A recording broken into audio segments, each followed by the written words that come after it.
آج نوجوان آٹو بھاڑا کر کر کے جا رہے سیتا مڑھی، ایک فلم لگی ہے دیکھنے کے لیے، 200-150 روپے کا ٹکٹ وہاں خرچ کر سکتے ہیں، لیکن اللہ کے گھر میں 10 روپے نکالنے میں نانی مرتی ہے ان کی۔ جمعہ کے دن آتے ہیں 10 روپے بھی نہیں دیتے ہیں، لیکن بھاگنے کے فراق میں رہتے ہیں کہ پہلے مسجد سے بھاگ جائیں۔ میرے حضور کتنی مشقتیں اٹھایا کرتے تھے اسی امتی کے لیے، لیکن آج امتی یہ ایکٹر کے چکر میں پریشان ہے۔ لقد کان لکم فی رسول اللہ اسوۃ حسنہ، اللہ تبارک و تعالیٰ فرماتا ہے کہ ہم نے رسول اللہ صلی اللہ علیہ وسلم کو تمہارے لیے ایک آئیڈیل بنا کے بھیجا، ایک نمونہ بنا کر بھیجا، تاکہ تم ان کی زندگی کو دیکھ کر تم اپنی زندگی بسر کرو۔ وَنُؤْمِنُ بِهِ وَنَتَوَكَّلُ عَلَيْهِ وَنَعُوذُ بِاللَّهِ مِن شُرُورِ أَنفُسِنَا وَمِن سَيِّئَاتِ أَعْمَالِنَا من يهده الله فلا مضل له ومن يضلله فلا هادي له ونشهد أن لا إله إلا الله وحده لا شريك له ونشهد أن محمدا عبده ورسوله صلى الله عليه وسلم أما بعد فأعوذ بالله من الشيطان الرجيم بسم الله الرحمن الرحيم لقد كان لكم في رسول الله أسوة حسنة أو كما قال عليه الصلاة والسلام۔ میرے محترم بزرگوں اور دوستوں، اللہ پاک کا بہت بڑا فضل ہے کہ اس نے ہمیں اور آپ کو پھر اپنے گھر میں آنے کی توفیق عطا فرمائی۔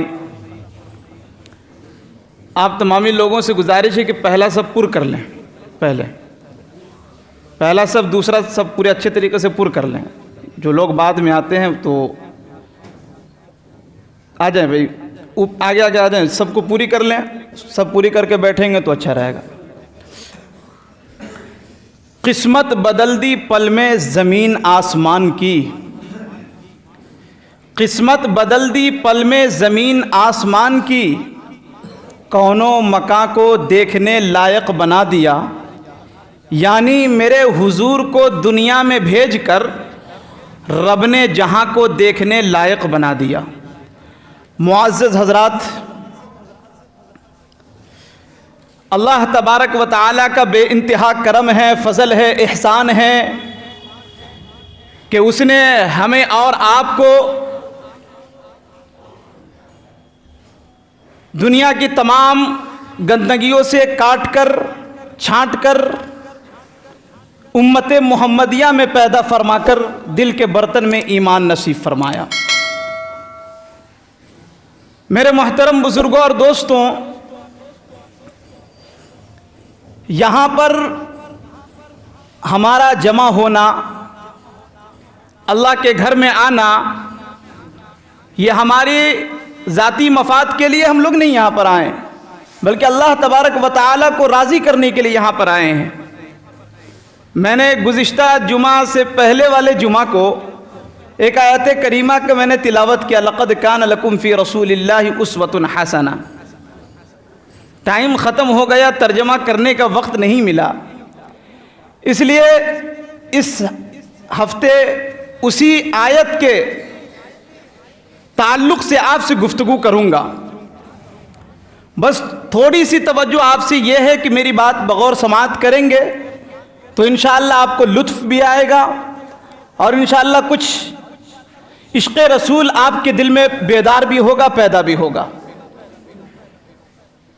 اللہ تبارک و تعالی نے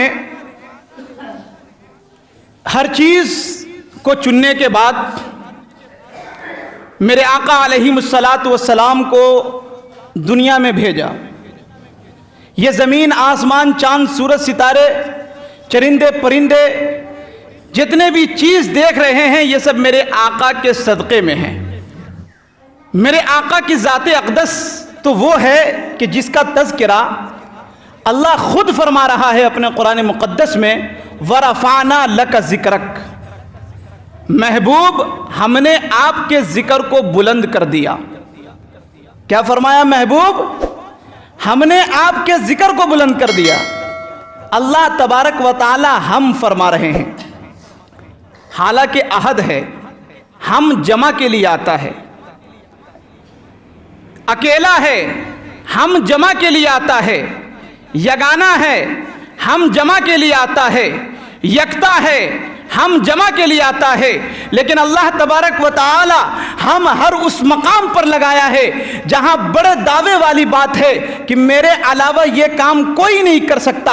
کہیں اللہ تبارک و تعالی ارشاد فرماتا ہے اِنَّا نَحْنُ نَزَّلْنَا الذِّكْرَ وَإِنَّا لَهُ لَحَافِظُونَ، کہ قرآن کو ہم نے نازل کی اور اس کی حفاظت بھی ہم ہی کریں گے۔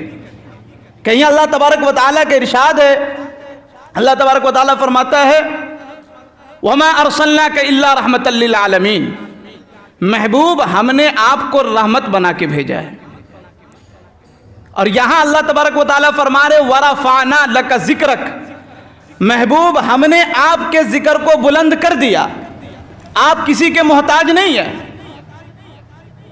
چرندے پرندے یہ سب آپ پر درود پڑھتے ہیں، دنیا کی تمام مخلوقات آپ پر درود پڑھتی ہے، آپ کسی کے محتاج نہیں ہیں۔ مسلمان اگر آپ پر درود پڑھے نہ پڑھے لیکن اللہ آپ کا ذکر کر رہا ہے۔ وَرَفَعْنَا لَكَ ذِكْرَكَ، محبوب ہم نے آپ کے ذکر کو بلند کر دیا۔ اکابرین لکھتے ہیں، ہمارے اکابرین کا عقیدہ سنیے، ہمارے اکابرین لکھتے ہیں کہ اللہ تبارک و تعالی اگر آسمان اور زمین کو کاغذ بنا دے، جتنے درخت ہیں قلمیں بن جائیں، جتنا پانی ہے سمندر دریا سیاہی بن جائے، جتنے انسان ہیں ان میں سے آپ ہیں، ہم ہیں، سارے لوگ ہیں، جن ملائکہ، یہ سارے کے سارے نبی کی سیرت لکھنے بیٹھ جائے، آپ کی زندگیاں ختم ہو جائیں گی، میری زندگیاں ختم ہو جائیں گی، ملائکہ کی زندگیاں ختم ہو جائیں گی، جن کی زندگیاں ختم ہو جائیں گی، لیکن میرے آقا کے سر کے ایک بال کا بھی حق ادا نہیں کر سکتے۔ اس لیے کہ اللہ تبارک و تعالیٰ نے میرے آقا کو اتنا اعلیٰ بنا کے بھیجا، اتنا عرفہ بنا کے بھیجا کہ میرے آقا سر اٹھا کے بولے، میرے آقا اٹھے تو آسمان کو عروج ملے، میرے آقا بیٹھے تو دھرتی کو سکون ملے، میرے آقا مسکرائیں تو ستارے چمکنے لگے، میرے آقا لب ہلائیں تو عنادل چہکنے لگے، میرے آقا کو پسینہ آئے تو گلشن مہکنے لگے، میرے آقا بات کرے تو پھول جھڑنے لگے۔ اللہ نے میرے آقا کو اتنا اعلیٰ بنا کے بھیجا، اتنا عرفہ بنا کے بھیجا کہ میرے آقا سر اٹھا کے بولے قرآن بنے، سر جھکا کے بولے حدیث بنے، قدم اٹھائے تو سنت بنے، قدم رکھے تو جنت بنے، جسے محبت سے دیکھے صحابی بنے، جسے رب سے مانگے فاروق بنے، جس سے نکاح کرے ام المؤمنین بنے، جو پیدا ہو خاتون جنت بنے، جسے بیٹیاں دے ذوالنورین بنے، جسے چومے حسین بنے، جسے مسلح دے صدیق بنے۔ اللہ نے میرے آقا کو اتنا اعلیٰ بنا کے بھیجا، ہر ایک کو محبت آنے کے بعد ملی، میرے آقا کو محبت آنے سے پہلے ملی۔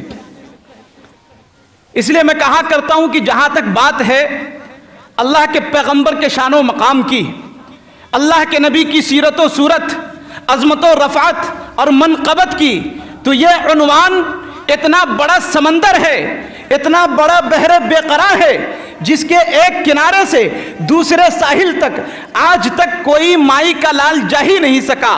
چہ جائے کوئی میرے جیسا طفل مکتب، کوئی میرے جیسا طالب علم جو کم علم، کم عمر، کم فہم، کم گو، کم تجربہ کار، وہ اللہ کے نبی کی سیرت و مدحت، اللہ کے نبی کی عظمت و رفعت اور منقبت کو کیا بیان کرے، جس کے لیے میں کہا کرتا ہوں کہ اس عنوان پر پوری کائنات کے خطیب، پوری کائنات کے ادیب، پوری کائنات کے واعظ، شاعر، مقرر، مبلغ، مفکر، محقق، مدقق، رائٹر، قلمکار، علماء، اولیاء، اصفیاء، حتیٰ کہ ساری کائنات کے انبیاء بھی مل کر میرے پیغمبر کی مدح سرائی کرنا چاہے تو سب کو آخر میں تھک کے، ٹوٹ کے، ہار کے، جھک کے، ہاتھ باندھ کے اعتراف شکست کرتے ہوئے کہنا پڑتا ہے کہ آقا تھکی ہے فکر رسا مدح باقی ہے، تھکی ہے فکر رسا مدح باقی ہے، قلم ہے آب لپا مدح باقی ہے، ورق تمام ہوا مدح باقی ہے، تمام عمر لکھا مدح باقی ہے۔ میں اپنا تخیل، اپنا نظریہ آپ کے سامنے رکھ رہا ہوں۔ میرا نظریہ یہ ہے کہ اللہ تبارک و تعالی نے ہر اعلیٰ چیز کو چنا اور محبوب کو عطا کیا۔ اللہ تبارک و تعالی کے خزانے میں اس سے بہتر کوئی چیز ہوتی تو میرے محبوب کو دیتا، اس لیے کہ قرآن اعلیٰ، حسن اعلیٰ، جمال اعلیٰ، کمال اعلیٰ، اخلاق اعلیٰ، داڑھی مبارک اعلیٰ، زلف اعلیٰ، وجود اعلیٰ، پسینہ اعلیٰ، زینہ اعلیٰ، قرینہ اعلیٰ، مدینہ اعلیٰ، حضور کی ذات اعلیٰ، حضور کی بات اعلیٰ، حضور کی صفات اعلیٰ، حضور کی جماعت اعلیٰ۔ اسی لیے میں کہتا ہوں کہ جب یہ چیزیں مانی ہیں تو ماننا پڑے گا کہ حضرت ابو بکر اعلیٰ، حضرت عمر اعلیٰ، حضرت عثمان اعلیٰ، حضرت علی اعلیٰ، حضور کا پسینہ اعلیٰ، حضور کا مدینہ اعلیٰ۔ تبھی تو میں کہتا ہوں کہ کبھی کیف و مستی میں آ کر تو دیکھو، کبھی کیف و مستی میں آ کر تو دیکھو، مزے قربتوں کے اٹھا کر تو دیکھو، مجھے پوچھتے ہو کہ کیا ہے مدینہ، ذرا تم مدینے میں جا کر تو دیکھو، ماں بین بیتی کا فرمان دیکھو، ہمارے لیے ہے وہ پیغام لایا، ماں بین بیتی کا فرمان دیکھو، ہمارے لیے ہے وہ پیغام لایا، مدینے کی گلیاں ہیں جنت کا نقشہ، نگاہیں ذرا تم جما کر تو دیکھو، مدینے کی گلیاں ہیں جنت کا نقشہ، نگاہیں ذرا تم جما کر تو دیکھو۔ میرے محترم بزرگوں اور دوستوں، حضرت انس رضی اللہ تعالی عنہ بصرہ کی مسجد میں جمعہ پڑھانے کے لیے تشریف لاتے ہیں۔ جیسے حضرت انس پہنچتے ہیں، لوگ صفے باندھ کے بیٹھے ہیں کہ حضرت انس آئیں گے اور جمعہ پڑھائیں گے، پہلے سے صفے باندھ کے بیٹھے ہیں۔ یہ بصرہ کے لوگ اور پہلے کے لوگ تھے، پہلے سے صفے باندھ کے امام صاحب کے انتظار کرتے ہیں۔ لیکن آج کا نوجوان اور آج ہماری قوم کا حال یہ ہو چکا ہے کہ امام صاحب انتظار کرتے ہیں اور مقتدی صاحب دامت برکاتہم العالیہ گھر کے اندر ٹائم دیکھتے ہیں کہ ابھی تو 20 منٹ بچا ہوا ہے، ابھی تو امام صاحب بیان کر رہے ہوں گے، جا کے کیا کریں گے مسجد میں، ہے کہ نہیں؟ اور اگر اللہ تبارک و تعالی توفیق بھی دے دیتا ہے کہ بندہ پہلے مسجد میں داخل ہو جاؤ، اگر وہ گھر سے ارادہ کر کے نکلتا بھی ہے تو 2-3 شیطان راستے پر مل جاتے ہیں، بھائی کہاں جا رہے ہو؟ تو جمعہ ہے، نماز پڑھنے جا رہے ہیں۔ دوست یار بھی بہت زیادہ آج کل بہت خراب ہوتے ہیں، اس لیے آپ تمام لوگوں سے گزارش ہے کہ اپنے بچوں کو علماء کی صحبت میں رکھے، پڑھے لکھوں کے صحبت میں رکھے، تاکہ جو ہے آپ کا بچہ اسی طرح بنے گا، جس طرح صحبت اختیار کرے گا ویسا بنے گا۔ لوگ انتظار کرتے ہیں وقت کا، اور امام صاحب یہاں تو امام صاحب انتظار کرتے ہیں مقتدی صاحب کا کہ مقتدی صاحب آئیں گے تو نماز پڑھائیں گے، خطبہ پڑھائیں گے، تقریر کریں گے۔ لیکن وہ پہلے کے لوگ تھے، پہلے اس طرح مسجدیں نہیں تھی، پہلے جتنی مسجدیں تھی سب کچی مسجدیں تھی، لیکن نمازی پکے تھے۔ کسی شاعر نے کہا تھا کہ پہلے مسجدیں تھی کچی تو پکے تھے نمازی، پہلے مسجدیں تھی کچی تو پکے تھے نمازی، آج مسجدیں ہیں پکی تو کچے ہیں نمازی۔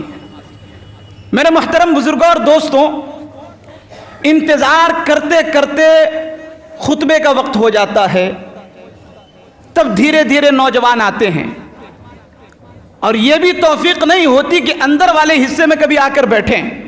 جمعہ میں ایک مرتبہ موقع ملتا ہے آپ کو نماز پڑھنے کا، یہ نوجوان سمجھتے ہیں کہ صرف جمعہ کی نماز پڑھنا فرض ہے، باقی 5 وقت نماز گول کوئی دقت نہیں، لیکن جمعہ کی نماز پابندی سے پڑھیں گے۔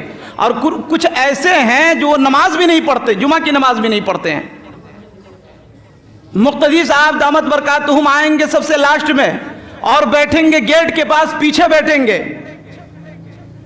اور جیسے دعا ختم ہوگی، جیسے امام صاحب سلام پھیریں گے، فوراً بھاگنا شروع کر دیتے ہیں۔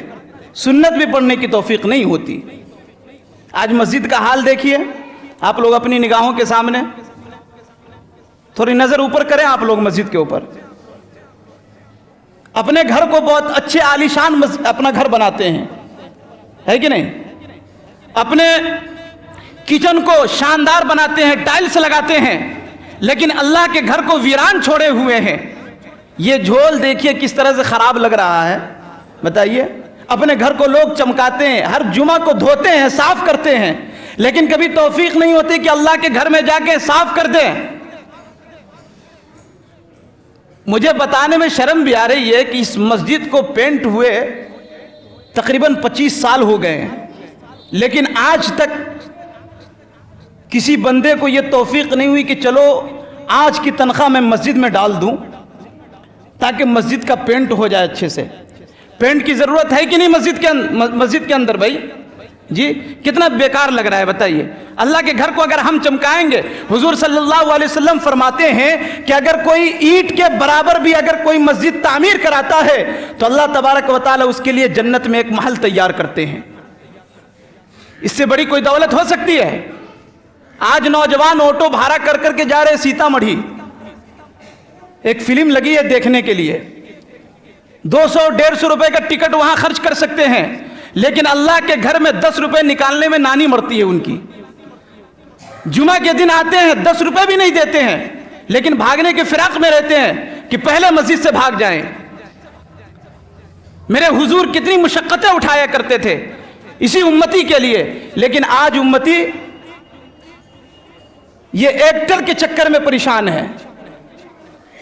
لَقَدْ كَانَ لَكُمْ فِي رَسُولِ اللَّهِ أُسْوَةٌ حَسَنَةٌ. اللہ تبارک و تعالیٰ فرماتا ہے کہ ہم نے رسول اللہ صلی اللہ علیہ وسلم کو تمہارے لیے ایک آئیڈیل بنا کے بھیجا، ایک نمونہ بنا کر بھیجا تاکہ تم ان کی زندگی کو دیکھ کر تم اپنی زندگی بسر کرو. لیکن آج نبی کی سیرت پسند نہیں، یہ ناچنے والوں کی سیرت پسند ہے ہمیں. اس لیے میرے بھائیوں نبی کی سیرت کو اختیار کیجئے، زیادہ نہیں.